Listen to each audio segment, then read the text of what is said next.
सहना भवतु सहनो भुनक्तु सह वीर्यं करवावहि तेजस्विनावदितमस्तु मामविद् विषावहहि।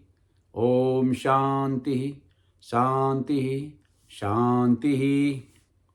आज हम श्रीमद् भगवद गीता अध्याय 16 दैव आसुरी विभाग योग श्लोक नंबर 2 से शुरू करेंगे। हमने श्लोक नंबर 1 कर लिया था, जिसमें कि हमने देवता के 9 गुण के बारे में बात किया था। और 9 गुण का सबसे पहला गुण जो हमने बात किया था, अभयम सत्व संस्तुत्यम ज्ञान योग व्यवस्थित दानम दमश्च यज्ञश्च स्वाध्याय तप आर्जवम। पहला अभयम अभय निडरता, दूसरा सत्व संतुष्टि, तीसरा ज्ञान और योग में दृढ़ता, चौथा दान, पांचवा दम, छठा यज्ञ, सातवां स्वाध्याय, आठवां तप और 9वां सरलता। ये 9 गुण के बारे में हमने बात कर लिया था। अभी श्लोक नंबर 2 से हम इसको आगे बढ़ाएंगे और भगवान जी ने इस अध्याय में 1 नंबर श्लोक से लेकर के 3 नंबर श्लोक तक में देवता के 26 गुण के बारे में बात किया, जिसमें कि 9 गुण हमने बात कर लिया और अभी 10वां गुण से हम शुरू करेंगे। तो श्लोक नंबर 2 हम पहले पढ़ें। अहिंसा सत्य अक्रोध त्याग शांति अपैशुनम दया सर्वभूतेषु अलोलोत्तम मार्दवम ही अचपालनम। भगवान जी अब यहाँ फिर से 11 और गुणों के वर्णन कर रहे हैं। अभी 9 गुण उधर दिए, अभी 10, 11, 12, 13, 14 और 15 यानी कि 6 गुण और भगवान जी ने इस श्लोक के माध्यम से बता रहे हैं।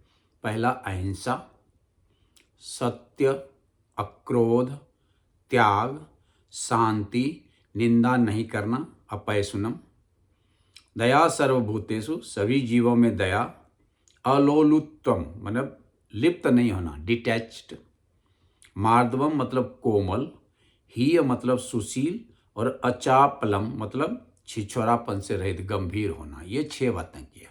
तो अहिंसा, अभी जनरली हम क्या समझते हैं अहिंसा का मतलब? किसी का हत्या कर देना ही हिंसा है और किसी की हत्या ना करना ही अहिंसा है। नहीं, अहिंसा यानी मन क्रम वचन, ये तीनों से अहिंसा। गलत बात नहीं बोलना, किसी को बुरा ना लगे वो बात नहीं बोलना भी अहिंसा में आता है। किसी की हत्या फिजिकली ना करना वो भी अहिंसा में आता है। शरीर से किसी जीव को कष्ट नहीं पहुंचाना भी अहिंसा में आता है। तो ahimsa is not only the physical phenomena, ahimsa is the mental phenomena as well. किसी के बारे में बुरा सोचना, किसी के बारे में बुरा कहना भी हिंसा में आता है। तो यहाँ पे भगवान जी जो देवता के गुण के बारे में बता रहे हैं, अहिंसा मतलब क्या हो गया कि ना हम खराब बोलें, ना हम खराब देखें, ना हम खराब सुने, ना हम खराब करें। दैट इज द अहिंसा इन द रियल सेंस। सत्य, अहिंसा सत्यम, सत्य, सत्य का मतलब जो कि धर्म सम्मत बात हो, जो कि सत्यता की कसौटी पे खरा उतरे, वो सत्य है। और झूठ, इसके विपरीत जो है वो झूठ है। तो सत्य, ये देवता के गुण है। राजा हरिश्चंद्र सत्यवादी हरिश्चंद्र कहलाते थे क्योंकि वो सत्य बोलते थे। युधिष्ठिर सत्य बोलते थे। अक्रोध, क्रोध का उल्टा अक्रोध। तो क्रोध जो है वो बहुत ही खराब अवगुण है। क्रोध सबसे खराब में से एक आता है, क्योंकि जब क्रोध आता है तो physically, mentally, intellectually we are lost. और भगवान जी ने 2 नंबर के अध्याय में लैडर ऑफ फॉल में भी यही बताया, ध्यायते विषयान पुंस संगतेषु उपजायते संगात संजायते कामा कामात क्रोध अभिजायते और क्रोधात भवति सम्मोह। क्रोध से क्या होता है? सम्मोहन होता है, इल्यूजन। क्रोधात भवति सम्मोह, सम्मोहात अस्मृति विभ्रम। और जब क्रोध आता है तो सम्मोहन होता है और सम्मोहन से अस्मृति मेमोरी लॉस हो जाता है। अस्मृति भंसात बुद्धिनाशः, और जब स्मृति यानी मेमोरी लॉस होता है तो इंटेलेक्ट का लॉस हो जाता है, इंटेलेक्ट खत्म हो जाता है, बुद्धि का नाश हो जाता है। और जब बुद्धि का नाश होता है तो बुद्धि नाशात प्रणश्यते, बुद्धि का नाश हो गया तो वो प्रणश्यते, उसका नाश हो जाता है। यानी कि क्रोध is the main factor to diminish into the spirituality. आध्यात्मिक पतन में सबसे बड़ा सीढ़ी का जो पायदान है वो क्रोध है। क्रोध काम से आता है, काम इच्छा से आता है, इच्छा बार बार किसी के बारे में सोचने से आता है। तो ये लैडर ऑफ फॉल है। तो क्रोध जो है, क्रोध को अंग्रेजी में बोलते हैं एंगर, ANGER, एंगर। और उसके आगे डी लगा दीजिए तो क्या होता है, danger. So anger is the danger. अगला त्याग। त्याग का अर्थ क्या होता है? त्याग का अर्थ होता है छूटना, छोड़ना नहीं। त्याग 3 तरह का भगवान जी ने बताया, सात्विक, राजसिक, तामसिक। मोहात तस्य परित्याग तामसिक परिकीर्तता। जो मोह बस किसी चीज़ का त्याग कर देते हैं तो उसे हम तामसिक बोलते हैं। दुखम इति एत यत कर्म काय क्लेश भयात तजेत। अगर मैं दुख, शरीर के दुख और भय के कारण किसी चीज़ का त्याग करता हूँ तो वो त्याग राजसिक कहलाता है। और जो कार्यम इति एव यत कर्म नियतम क्रियते अर्जुन संगम त्यक्ता फलम च एव सह सात्विक इति मे मतम। भगवान जी बोलते हैं कि जो निसंग होकर के, आसक्ति रहित होकर के, कर्म फल रहित होकर के जो नियत कर्म करते हुए त्याग करता है वो सात्विक त्याग है। तो यहाँ पे त्याग का अर्थ छोड़ना नहीं, जो खुद ब खुद छूट जाता है वो त्याग सात्विक त्याग कहलाता है। जब आप ऊंचे चीज़ों को प्राप्त करते हो ना तो नीचे की चीज़ें छूटती जाती है। जब आप मैट्रिक पास कर जाते हो तो 7वां 8वां 9वां क्लास छूट जाता है। जब आप MA कर लेते हो तो BA IA मैट्रिक सब छूट जाता है। ठीक उसी तरह से जब आप हायर गोल की तरफ जाते हो तो लोअर के गोल हमेशा छूट जाते हैं, स्वतः छूट जाते हैं, छोड़ना नहीं पड़ता है, वो स्वतः छूट जाता है। और उसी को हम त्याग बोलते हैं, सात्विक त्याग बोलते हैं। संगम त्यक्ता फलम चैव, फल को त्यागा, आसक्ति को त्यागा, फिर नियत कर्म जो करते चला गया वो श्रेष्ठ को प्राप्त करने लगता है और नीचे की चीज़ें उसकी छूट जाती है। तो दैट इज द त्याग। शांति, शांति जब त्याग है तो शांति है, जब त्याग है तो शांति है। क्योंकि जितना ज़्यादा आसक्ति उतना अशांति, जितना ज़्यादा आसक्ति उतना ज़्यादा अशांति। तो शांति कब मिलेगा? विहाय कामान सर्वान पुमान चरति निष्प्रह निर्मम निहंकार स शांति मधिगच्छति। शांति को कौन प्राप्त करता है? जो निहंकारी है, अहंकार को छोड़ देता है। निर्मम जो ममता रहित है, निष्प्रिय जो अस्प्रिया रहित है, विहाय कामान सर्वान सारे कामनाओं को जो छोड़ देता है, स शांति मधिगच्छति वह शांति को प्राप्त करता है। तो शांति त्याग में ही है। जो सात्विक त्याग करता है उसे शांति की प्राप्ति होती है। निंदा नहीं करना, निष्प्रिया, निंदा नहीं करना मतलब निंदा बोलने से आप किसी के बारे में बुरा मत सोचो और किसी के बारे में बुरा मत बोलो, किसी के बारे में बुरा मत करो। दैट इज द निंदा नहीं करना। निंदक नियरे राखिए आंगन कुटी छवाए, बिन साबुन पानी बिना निर्मल करे सुभाए।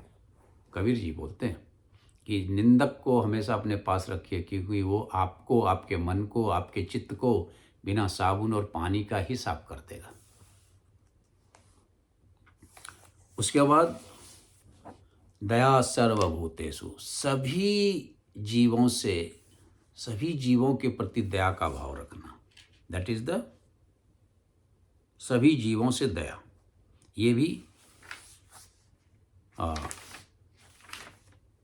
गीता जी का हिसाब से देवता का गुण है। और फिर अनासक्त, लिप्त नहीं होना, अनासक्त कर्म फलम कार्यम करोति अस स संन्यासी च योगी च। 6 नंबर का अध्याय पहला श्लोक। तो लिप्त नहीं होना, किसी बाह्य वस्तु व्यक्ति को देख के उसमें आकर्षित होना लिप्त होने का पहला कारण है। ध्यायते विषयान पुंसा संगतेषु उपजायते। लिप्त होने के लिए आपका ध्यान लगना चाहिए उसमें, और लिप्त नहीं होने के लिए आप अपना ध्यान को उससे ऊपर उठाएं तो लिप्त नहीं होंगे। तो यहाँ पे भगवान जी यही बोल रहे हैं कि इच्छा, ध्यायते विषयान पुंसा संगतेषु उपजायते। जब ध्यान लगाते हो तो इच्छा होती है, इच्छा होता है तो विचार आता है, विचार आता है तो कामना आती है, कामना आता है तो क्रोध और लोभ आता है, क्रोध और लोभ आता है तो मोह आता है, मोह आता है तो स्मृति विभ्रित हो जाती है, स्मृति विभ्रमित हो जाती है तो बुद्धि नाश हो जाता है, और बुद्धि का नाश हो जाने से प्रणश्यति, finally you are fallen down. तो यहाँ पे अनासक्त, अनासक्त, detached is a quality of the देवता। फिर कोमलता, कोमलता मतलब जब सबके प्रति आपके हृदय में प्यार है, दया है, तो वो कोमल है, आप कोमल हैं। बाहर से कोमल दिखाने का कोई मतलब नहीं है, अंदर से सबके प्रति आपका प्रेम है, कंपैशन है, तो आप कोमल हैं। और 19वां नंबर का जो भगवान जी देवता के गुण दिए वो बोला लज्जा। अभी लज्जा का मतलब क्या हो गया? लज्जा का ये नहीं मतलब है कि हमने घूंघट कर लिया तो लज्जा हो गया। लज्जा का मतलब होता है कि धर्म सम्मत कर्म नहीं करने से जो ग्लानि का भाव है वो लज्जा। तो हमें धर्म सम्मत काम करना चाहिए, हमें कोई भी कर्म छपा के करना चाहिए, छुपा के नहीं करना चाहिए, क्योंकि छुपा के करने से हमें शर्मिंदगी महसूस होती है और छपा के करने से हमें शर्मिंदगी महसूस नहीं होती है। तो जो काम आप छपा के करते हो वो ठीक है, जो छुपा के करते हो वो गलत है। तो लज्जा मतलब हो गया कि धर्म संगत ऐसा कर्म करो कि आपको लज्जा का सामना ना करना पड़े। लेकिन जब आपके अंदर लज्जा का भाव हो कोई चीज़ अच्छा करने के लिए, तो ये देवता के गुण है। छिछोरेपन से रहित। अब छिछोरापन का मतलब जो बोलते हैं अधगल गगरी छलकत जाए, वही छिछोरापन है। उतावलापन, एक्साइटमेंट, टेम्पोररी एक्साइटमेंट, उसको बोलते हैं छिछोरापन। तो हमें क्या होना चाहिए? Slow and study wins the race. समुद्र की भांति आपूर्यमानम अचल प्रतिष्ठम समुद्रम आप प्रवसंति यतवत तत्वत यम कामा प्रवंसित सर्वे है स शांति मापनोति न काम कामी। अध्याय 2 श्लोक नंबर 70 स्थित प्रज्ञ में भगवान जी ने इसी बात को किया है कि समुद्र की तरह जो शांत है, उसमें कितना भी पानी का भाव आ जाए समुद्र शांत ही रहता है। उसी तरह से जो व्यक्ति आत्मसिद्धि को प्राप्त कर लिया, उसके अंदर कितना भी काम वासना हो वो अस्थिर ही रहता है। और वही है छिछोरेपन का उल्टापन, दैट इज द आपूर्यमानम अचल प्रतिष्ठम। जो पूर्यमान है, जो पूर्णमान है, वो छिछोरेपन का उल्टा है। यानी कि जो छिछोरेपन से रहित है वो आपूर्यमानम है, और वो समुद्र के समान है। उसमें कितना भी नदी नाला घुसे, समुद्र उफान नहीं मारता है। ठीक उसी तरह से जितना भी कामनाएं हो, अगर सिद्ध पुरुष के अंदर वो जा भी रहा है तो सिद्ध पुरुष उससे प्रभावित नहीं होगा। स शांति मापनोति न काम कामी। जो कामी पुरुष है उसके अंदर इच्छाएं हिलोरे मारती है और उसी के अंदर वो गलत सलत सब काम करते हैं। लेकिन जो श्रेष्ठ पुरुष है वो कभी भी कामना के वशीभूत नहीं होता है, और वही व्यक्ति आपूर्यमान समुद्र के समान अस्थिर है और छिछोरेपन से रहित है। और अभी 20 नंबर तक हमने गुण कर लिया। अभी 21 नंबर के गुण से आगे बढ़ेंगे और श्लोक नंबर 3 में 21 से 26 तक भगवान जी बात करेंगे। तो 3 नंबर का श्लोक, तेज, क्षमा, धृति, शौच, अद्रोह, न अतिमानिता। भवन्ति संपदः देवी अभिजातस्य भारतः। हे भारत, तेज, क्षमा, धृति, शौच, शौच मतलब पवित्रता, शत्रुता का अभाव, मैत्री का भाव, अभिमान रहित होना दैवी संपदा को प्राप्त हुए के लक्षण हैं। तो इसमें अभी देखिए 20 नंबर तक का हमने 20 गुण बात कर लिए। अभी 21 नंबर तेज। तेज मतलब क्या होता है? जिसमें जितना निस्वार्थ भाव हो, जिसमें जो जितना निस्वार्थ हो उसमें उतना तेज होगा। तेज मतलब ऑरा, तेज मतलब अंदर से निकलता हुआ एक प्रकाश, दिव्यमान प्रकाश, उसको हम तेज बोलते हैं। तो तेज, जैसे जैसे आप संसार में माया के अधीन जाओगे तेज घटते जाएगा, जैसे जैसे आप परमात्मा के नज़दीक जाओगे तेज बढ़ते जाएगा। क्षमा, क्षमा शोभती उस भुजंग को जिसके पास गरल हो, उसको क्या जो दंतहीन विषहीन विनीत सरल हो। आप ताकतवर होते हुए भी, सामर्थ्यवान होते हुए भी अगर किसी को क्षमा करते हैं तो वो सही में क्षमा है। धृति, धृति मतलब इंडोरेंस, धृति मतलब एक लगन, till you find it, that is the धृति। धृति इति धार्यते स धृति। धृति मतलब जिसको आप धारण कर लेते हो वो धृति आपका बन जाता है। और जब धृति आ जाता है तो आपको कोई भी पथ से भटका नहीं सकता। You will be direct to the result. 24 नंबर का गुण जो है शौचम। शौचम मतलब शांति, शौचम मतलब सफाई, प्यूरिटी, अंदर की सफाई और बाहर की सफाई, सराउंडिंग की सफाई, अपने मन की सफाई, अपने शरीर की सफाई, अपने बुद्धि की सफाई, अपने गंदगी को साफ करना अंदर से भी शौचम है, और बाहर भी परिस्थिति को, स्थिति को, जगह को साफ करना भी शौच है। 25 नंबर का जो गुण दिया वो अद्रोह। द्रोह का उल्टा अद्रोह, यानी शत्रुता का भाव। जब आपके अंदर किसी के प्रति एनिमिटी का भाव नहीं है तो वो अद्रोह कहलाता है। और अद्रोह का जो गुण है वो देवता का गुण है। अननेसेसरली का किसी से द्रोह यानी किसी से दुश्मनी का भाव नहीं रखना। और अंतिम जो 26 नंबर का गुण है वो अभिमान रहित, यानी कि इतने गुण होने के बाद भी, 25 गुण होने के बाद भी, जिसमें कि ये 26वां गुण है कि अभिमान रहित।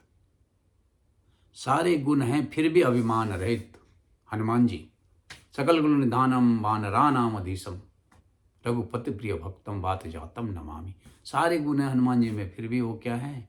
विनम्र हैं, अभिमान रहित है। तो ये 26वां गुण जो है अभिमान रहित। सबसे पहला गुण अभयम, सबसे अंतिम गुण अभिमान रहित। और जो अभिमान रहित है वो सारे गुण होते हुए भी शांति को प्राप्त करता है। अभी हमने बात किया था, विहाय कामान सर्वान पुमान चरति निष्प्रह निर्मम निहंकार। निहंकार मतलब अभिमान रहित। स शांति अधिगच्छति, वही शांति को प्राप्त करता है। तो इस तरह से हमने 26 गुण देवता के आज किए 3 नंबर श्लोक तक में। और बहुत ही इम्पोर्टेंट, ये 26 गुण में कोई एक भी गुण अगर हम धारण करें तो बाकी 25 गुण अपने आप धीरे धीरे अपने में आ जाता है। तो आज हम इस बात के साथ अपने वाणी को विराम दूंगा और बाकी हम अगले सत्र में करेंगे। तब तक के लिए ओम ओम पूर्णमद पूर्णमिदं पूर्णात् पूर्णमुदच्यते पूर्णस्य पूर्णमादाय पूर्णमेवावशिष्यते। ओम शांति शांति शांति।